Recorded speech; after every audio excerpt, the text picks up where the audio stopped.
Lots to discuss. Let's bring in MS Now senior national security reporter David Rohde, MS Now's Inés de la Cuetara in Paris, senior fellow for the Council on Foreign Relations, Elisa Ewers, and New York Times chief White House correspondent, MS Now contributor Peter Baker.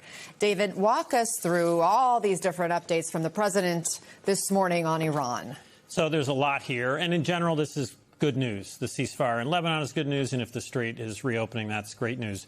We've actually put together a graphic because the president, to help viewers, has said so many things this morning. So I just want to read through each of these points on what he's saying. So first, at the top of your screen, Iran and Trump claim the Strait of Hormuz is open to traffic. The one cautionary note on that announcement is that the Iranian foreign minister said in line with the ceasefire in Lebanon. That is a signal that Iran will keep the Strait of Hormuz open as long as there is a ceasefire in Lebanon. This is one of their key conditions, so the president might have been exaggerating a bit here. He confirms the naval blockade will remain in effect for Iran. The U.S. will do that. That's the way to keep pressure on the Iranians. Claims the U.S. will get nuclear dust and that no money will be exchanged hands for it. That's in response to a news report from Axios, which said that the U.S. might be giving up some of these Iranian assets that are frozen abroad that Iran's been asking for years. President Obama gave them back some of that money. Trump is denying that, but I think the Iranians will demand that money. This is Iranian money that was frozen years ago, and they claim they want it back. And then lastly, says Israel will not bomb Lebanon anymore. The issue there, as we just saw, the statement from the Israeli defense minister saying things are not yet completed. He attacked NATO allies for not helping open the Strait of Hormuz. I think it would be good if he would allow them to help. The more Navy ships, NATO or U.S., that can accompany tankers, the more they will leave. They want to be secure when they leave the Strait of Hormuz. There's still reports of mines there. Iran, with the assistance of the U.S., has removed or will remove all mines. I hope that will happen. We have no confirmation from the Iranians on that side. And then lastly, claims Iran will never close the Strait of Hormuz again. As I said at the beginning, Iran has not said that. They have said as long as the ceasefire continues in Lebanon, the strait will remain open. If these are all true, these are major deals, but we don't know for sure what the true status is and what the official line is at this point. None of it appears to be confirmed other than the strait being back open from Iran. Elisa, the strait was Iran's ace. Now the president is saying they will never close it again. He also says the naval blockade on Iranian ports is still in effect. Why would Tehran agree to any of this? I don't think that they have, Anna. I think that this is the narrative game that both sides are playing in building leverage going into potentially another round of talks. We have the April 21st deadline that might get extended. There are rumors of talks again in Islamabad at some level that might be coming online here soon. So I think this is really all about building the leverage. The problem with Iran's ace in the hole on the Strait of Hormuz is that it can't be undone, right? The fact that it can hold the strait at risk without blocking a single vessel is not something that you can just erase. And so this is leverage they're going to continue to use in any negotiations moving forward. And I'm just getting a readout from the president's new interview, it sounds like, with News Nation. He's making phone calls as he's tweeting all these things out. And here's what this reporter from News Nation just put out on X, David. Breaking. I just spoke with President Trump on the phone from Las Vegas, and I asked him about the stream of Truth Social posts. I got right to the point. I asked the president if Iran agreed to stop enriching uranium. This reporter from News Nation writes, yes, he told me. He says he followed up with, they agreed to stop enriching uranium. The president responding, they agreed to everything. Yes, are you surprised?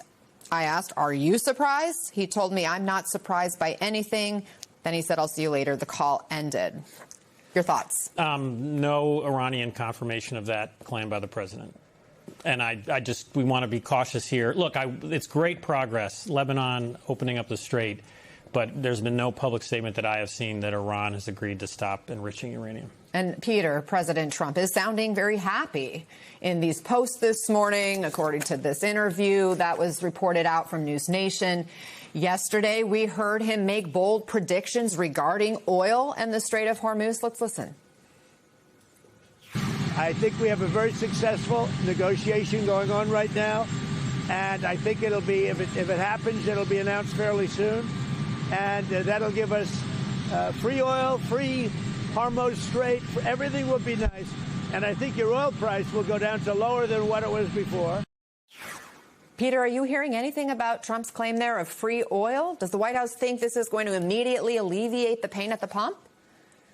Well, look, obviously, it's had an impact very quickly on the markets, very quickly on the oil markets. The price is heading down, as you rightly showed. He is so eager to get this war behind him, to get the markets back on track as he sees it. Obviously, there's a lot of pressure on the part of his Republican allies to be able to define a way of getting out of this war. He wants to be able to do it while declaring victory. What he outlined today would certainly sound like a victory. I think, as David says, we have to wait and see, how it actually plays out. We have his claims. He often says things, and then things don't turn out to be quite the same as he described them, or things change. So we do need to be cautious at this point. But what he has described is something that has encouraged, obviously, a lot of people, including the investors, including the oil markets. Inez, the alarm bells were sounding there in Europe yesterday as the International Energy Agency warned that Europe could run out of fuel in as soon as 6 weeks. How are leaders there reacting to this news?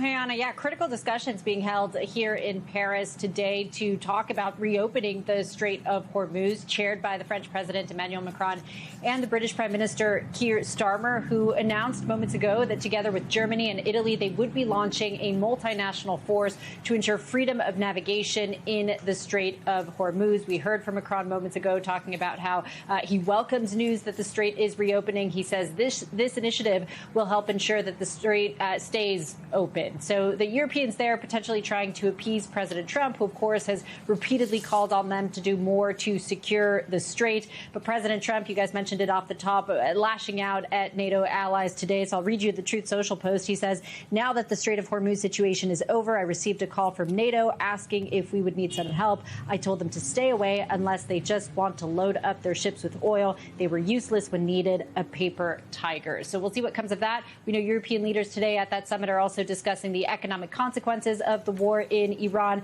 They're worried about things like inflation, food shortages, and the possibility that they could be running out of jet fuel and that there could be flight cancellations. We heard from the head of the International Energy Agency just yesterday saying that Europe just has 6 weeks worth of fuel left because Europe imports about 75% of its jet fuel from the Middle East. So we'll see, now that the strait is reopened, whether the situation gets resolved. I will say, though, it's likely that major shipping companies will want to wait a little bit and ensure that the ceasefire really holds up for a sustained period before they fully resume their activities. So it could still be a little while before things get back to normal.